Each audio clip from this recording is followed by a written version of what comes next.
From Hollywood, it's time now for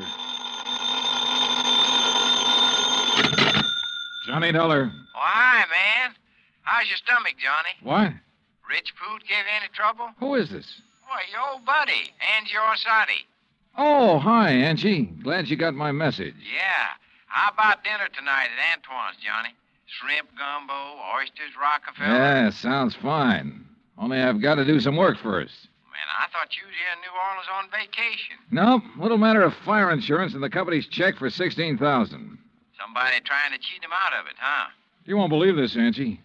Somebody turned it down. What?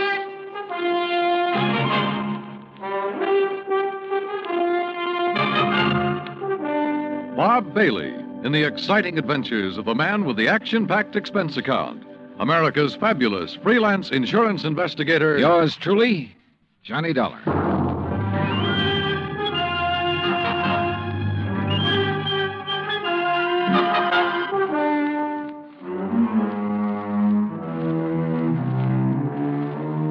Expense account submitted by Special Investigator Johnny Dollar to Providential Fire and Marine, 787 Greenleaf Avenue, Hartford, Connecticut.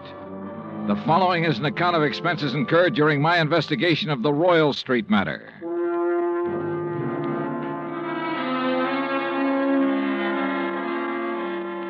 Expense account item 1, $103.82, transportation to New Orleans. Item 2, $4.20, cab from the airport to the Roosevelt Hotel. After unpacking, I put in the call to my old friend Angie Orsatti. Nobody knows the French Quarter or the people living there like Angie does. For 3 months of the winter, he stays in the swamp trapping muskrats. The rest of the year, he lives with his mother near the Cabildo. Angie wasn't in, but his mother said she knew where to reach him, and 5 minutes later, he returned my call. We arranged to meet for dinner, then I phoned the agent who had sold the policy in question.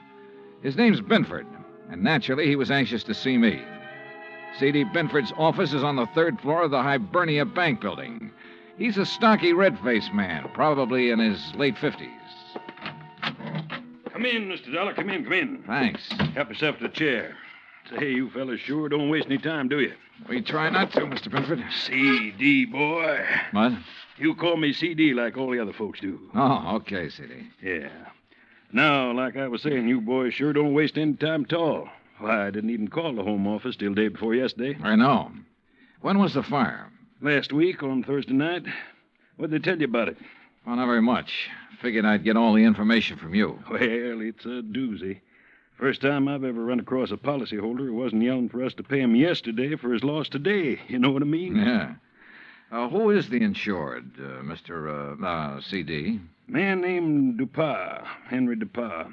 Took out a policy for $48,000. That's full coverage on his antique shop down on Royal Street. How long ago? August, just 3 months back. I'd been after him for, maybe 5-6 months to buy some protection, but he kept saying didn't have the money. Didn't have the money? And one day I dropped in to see him about his car insurance, and right off he told me to write a policy giving him full fire coverage on the shop. Well, how do you arrange to pay it?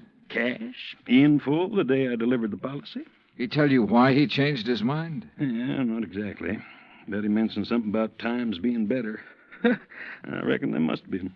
Why'd he say that? Well, a few days later, he had the back part of his shop all painted and fixed up. And that's the part that burned. And he hired himself a girl to work in the office. A real good looker, too. Well, what caused the fire? You know? I sure do. Antique kerosene lamp got knocked over accidental. According to what Dupas told the fireman, he was in the back of the shop with a customer showing him the lamp. Uh-huh. When it fell, the fire started. The two of them tried to put it out. Reckon that's why they didn't call the fire department right off. Uh-huh. And did Dupas tell you the same thing? Dupas? He didn't tell me nothing.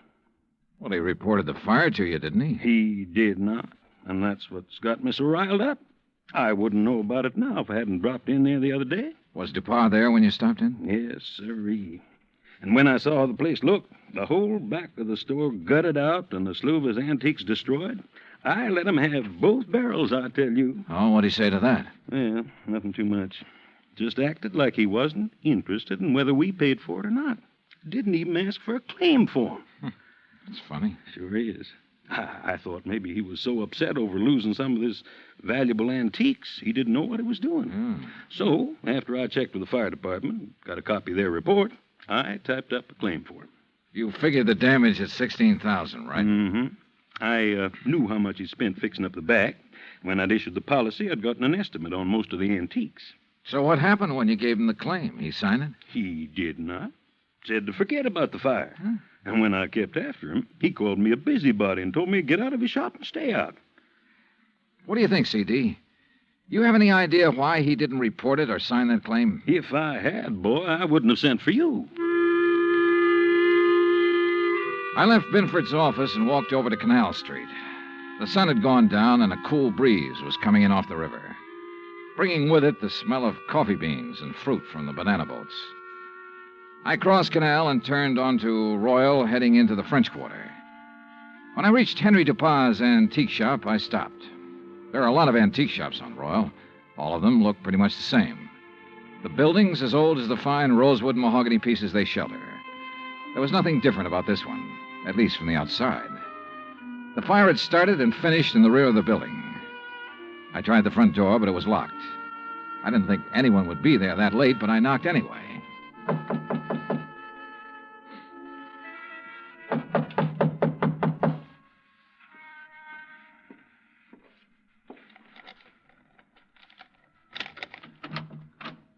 Yes, who is it? Mr. Dupin? Who is it?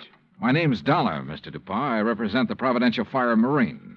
Why do you people persist in annoying me? Well, we wouldn't if you'd tell us about the fire. There's you had nothing special about that fire, Mr. Dollar.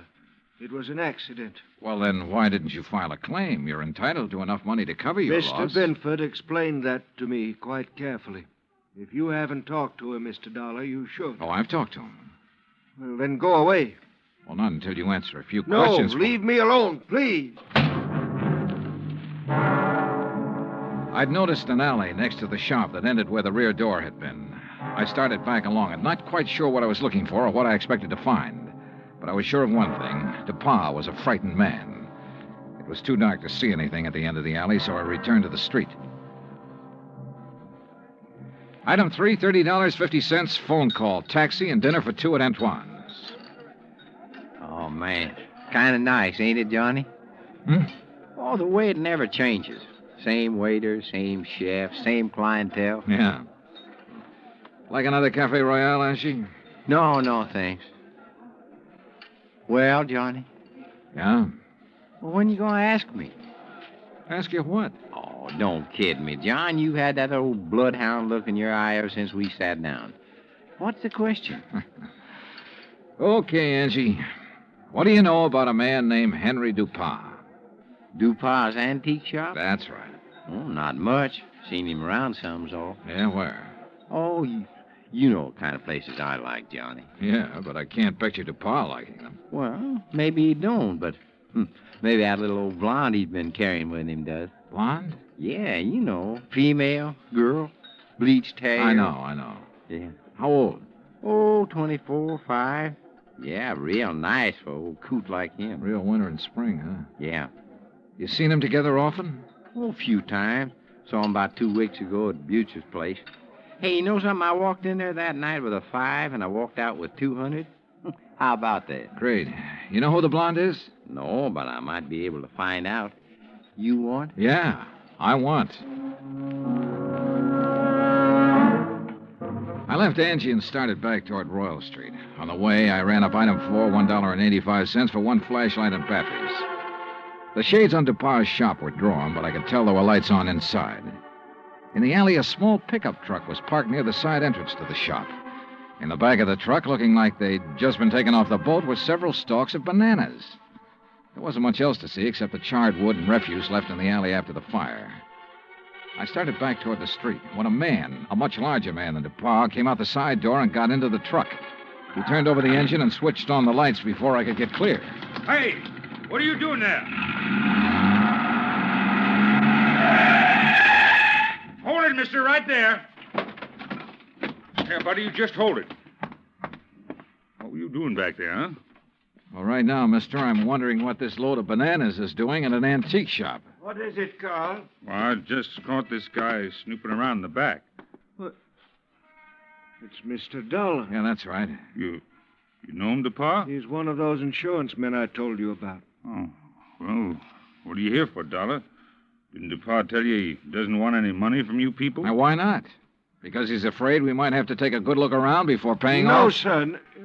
Now, look, Dollar. Mr. DuPont has been okay with you people, so you got no reason to come snooping around.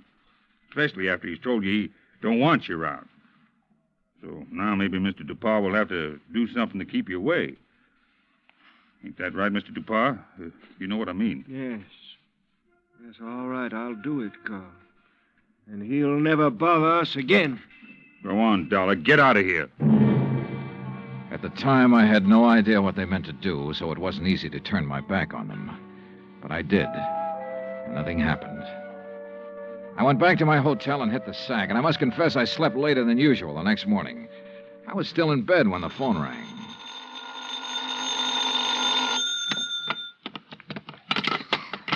Johnny Dollar.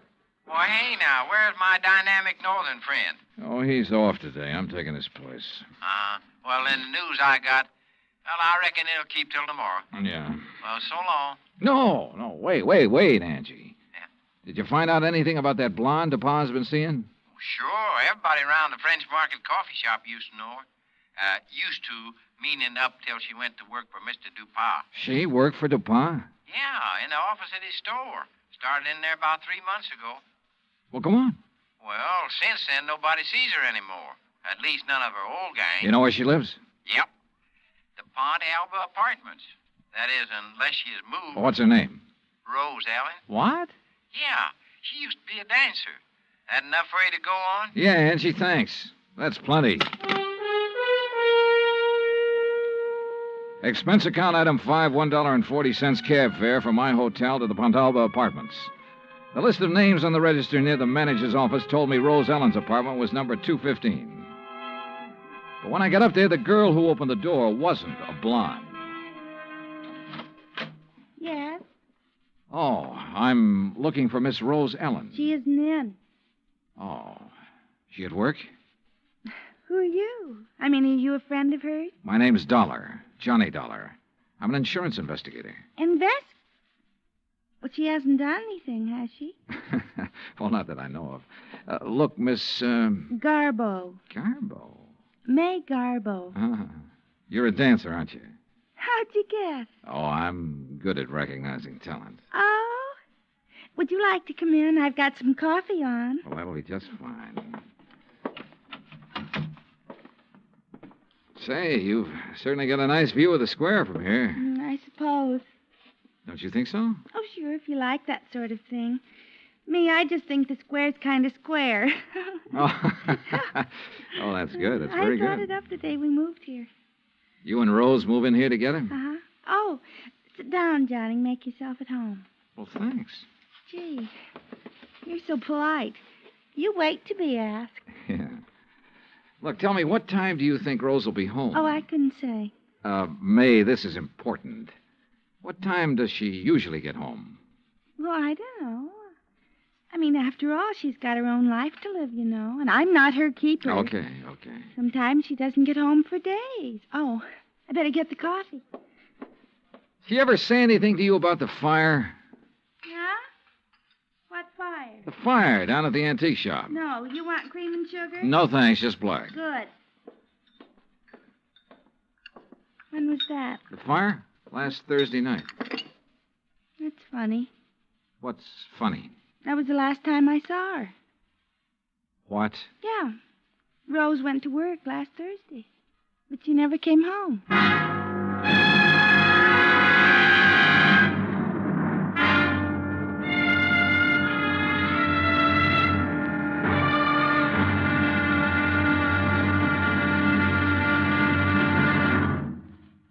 Act Two of yours truly, Johnny Dollar, in just a moment.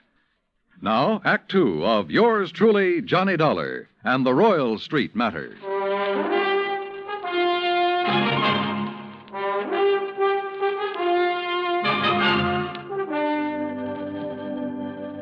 This was the screwiest deal I'd ever seen. A guy refusing insurance money he was entitled to. Rose Ellen was my one lead, so I continued questioning May, her roommate. May told me this was the first time Rose had been away so long without at least sending for a change of clothes. I asked about Rose's boyfriends. She told me Rose had been going with one other man beside Dupont, but she didn't know who he was. After May promised to call me if she heard from Roselle, and I left. Expense account item 6, $1.90, taxi from the Pontalba Apartments to the Hibernia Bank Building. My insurance contact, Binford, wasn't in. So while I waited for him, I wondered again why Dupont had refused to sign the claim for the fire damage to his shop. Could he afford a loss of $16,000? I wondered if something had happened in that shop, something Dupont had tried to cover up with a fire. I was wondering what it could have been when Binford walked in. Well, I'm glad you're here, Johnny. We got trouble. Oh?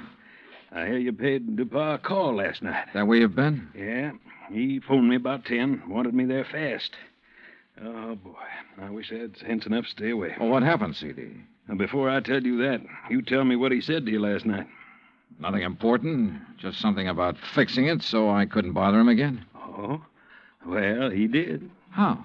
He canceled his fire insurance policy and every other policy he ever bought from me. Cancel? Yeah. So you might as well go on back to your hotel and pack, Johnny. It's none of your affair now, no matter what he's up to. Yeah, it's too bad it had to turn out this way. You want a drink before you go? Yeah, I guess I need one. Yeah. What'll it be, scotch or rye?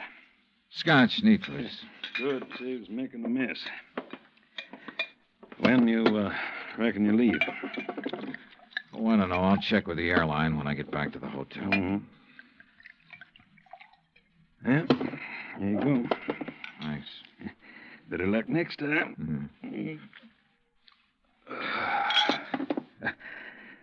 Well, that's that. CD, Hmm? what about the policy? Policy? Did he return the policy to you? No, I said do it tomorrow. But he's covered until he does return it. Does he know that? Why, no. I don't reckon he does. Good. He might get careless. And as long as that policy is in force, I can bother him as much as I want. Oh, I don't see what's the use, Johnny. He'll have it here by tomorrow evening. That still gives me 24 hours to get lucky. CD, you said something about a customer being with him when that kerosene lamp was knocked over. Mm-hmm. According to what he told the fire department, there was. You had that person's name? Well, I should have. I took it from the fire department report, and I've got that right here. Here it is. Now, let's see. Mm-hmm. The name's Andrew W. DeLong. Address 1515 West Claiborne.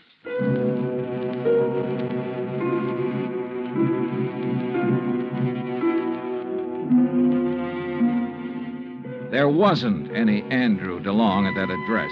We checked the telephone book and the city directory, and the only Andrew W. DeLong we found was out in Metairie, in a mausoleum. So we drove back towards CD's office. Well, now what, Johnny? Dupont. What? Find out everything we can about Dupont and everybody who works for him. But ain't nobody but his secretary and his assistant. Fellow named Carl. Yeah, how long has Carl been working for him? Oh, about as long as she has. Does this Carl own a fruit stand? Well, not that I know about. Why? Oh, I just wondered. Hey, what time is it, CD? 2:15. Say, if we're going to check on Dupont's credit, we better get to the bank before the close. You're driving. Let's move. Expense account item 7, $22.80. Telephone calls and a couple of gratuities to obtain a lot of information about Dupont. I learned, among other things, that he'd banked almost $11,000 in the past 3 months. Before that, almost nothing. But there's no law against making money, so I still had nothing concrete to go on. At 5:30, I left Binford, went back to my hotel, and there found a message from May, Rose Ellen's roommate, asking me to go to her apartment immediately. So I did. Oh, Johnny. Yeah, hi, May. Oh, well, come in. Johnny, you know what you made me promise. Yeah? Well, it happened. You mean you've heard from Rose? Well, no, not exactly. But a man called this afternoon and talked about her. Oh, well, I hope he had only nice things to say. Oh, yes, he said she's just fine. What? Didn't you hear me? Yeah, he said she's fine. Fine. Well, what else did he say? Well, he said he was going to come by at 4 o'clock and pick up her clothes. I should have them ready. No, but of course he didn't. Well, he did so. He did? Oh, what man? You know him? You get his name? Mr. Dollar, you don't think I'd let Rose's things go out of here with a complete stranger, do you? Of course he told me his name. Well? You aren't nearly as polite as you were this morning. All right, I'm sorry. What's the man's name, darling? Oh, well, that's much better. It's Grant. Grant? That's right. That doesn't register. From the way he talked, he must be the one Rose was going with while she was dating that old antique. You ever see this guy, Grant, before? No, but I'm sure he's the one she talked about. Really, it used to get so tiresome. Carl this and Carl does that. Oh. What? I said, oh. May, tell me, where did he say he was taking her clothes? Well, he didn't say. He just put them in that old truck. Thanks, sweetheart. See you later. I needed a fast car and a driver who could handle it, so I called Angelo Arsati. 20 minutes later, we parked in front of Dupas' antique shop. There was a dim light on inside. Now, look, brother, there's really no reason for you to get mixed up in this thing. Oh, you kidding, son? Looks like Dupas ain't gonna answer. All right, let's see what this hunk of stone will do to the glass. Here. Man, that got it. I can reach through the lock.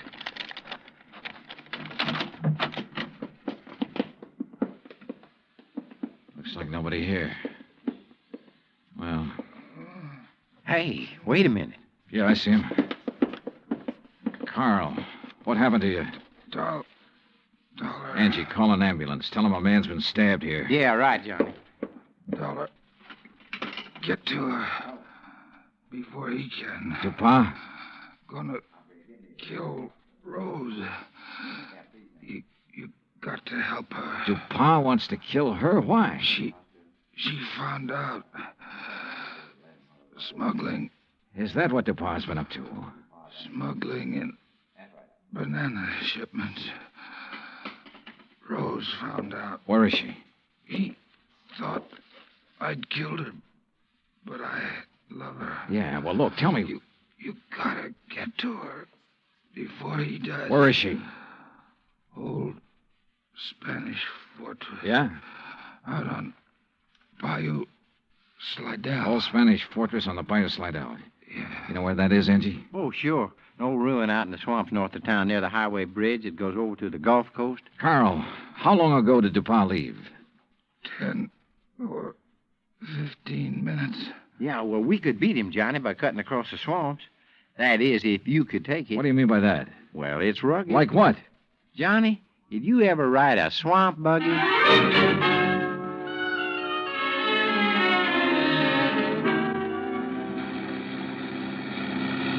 Oh, brother. How much farther, Angie? Well, should be right up ahead. How can you tell? All I can see is swamp and marsh grass. Yeah, well, I done a lot of trapping out here. I know the channel. Think we'll make the old ruins before Dupas? Well, we got to, don't we? Hey, there it is. That old wreck is called a fortress? Man, that's it. Well, get us up as close to it as you can. I don't see anybody parked. There's nobody approaching the bridge. There we are. Come on, let's go. Hey, look, John. There she is at the side entrance. Yeah, I see. Rose! Rose Ellen! She's scared. She ducked back inside. Rose! We're friends of Carl's. He sent us to help you. Well, come on, Johnny. We can get inside to her through this here doorway. Okay. This place looks like it's about ready to fall apart. Rose! Yeah, man. Dark in here, too. Yeah, don't step on them falling bricks. Okay. Rose! Rose Ellen! Yes? Where's Carl? Dupas tried to kill him. Oh, no. Rose! Come on out here where we can see you. Rose! Pa, he found out that Carl didn't kill me. Is that it? Yeah. But Carl's all right now. Look, Rose, I want you to tell me all you know about the fire at Dupas' shop. Were you there? Yes. Well, what happened? Pa had me tied up. Told Carl I'd found out what they were doing. The smuggling, I mean. He told Carl to kill me. He didn't know Carl and I was going to be married. Go on, go on. Carl argued with him. That's when the lamp got knocked over. They didn't stop arguing until DuPont said he'd kill us both. So finally, Carl told DuPont he'd take care of me. Well, he had to, or DuPont would have killed us. But instead, Carl brought you here. Yes. Oh, come on, Johnny. Let's get out of this dark Wait a hole. minute, Angie. Rose, do you know why DuPont was afraid to report his fire to the insurance company? Some of the things he smuggled in was lost in the fire. If anybody come poking around, they might have found out what he's doing. What was he smuggling, do you know?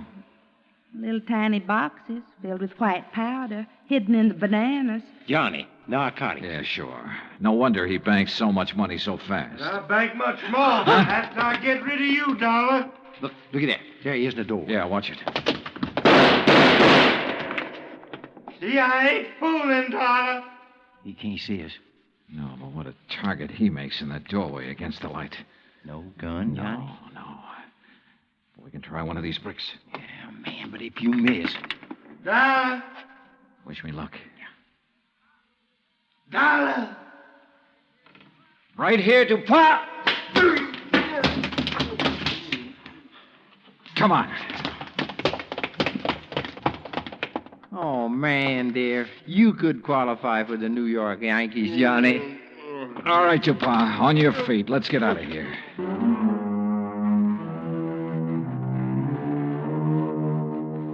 Expense account total, including rental on the swamp buggy, incidentals and transportation back to Hartford, $517.20. Remarks?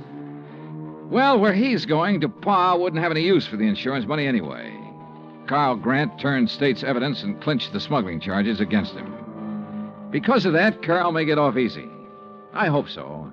He and Rose could make a very happy couple. End of remarks, end of report. Yours truly, Johnny Dollar.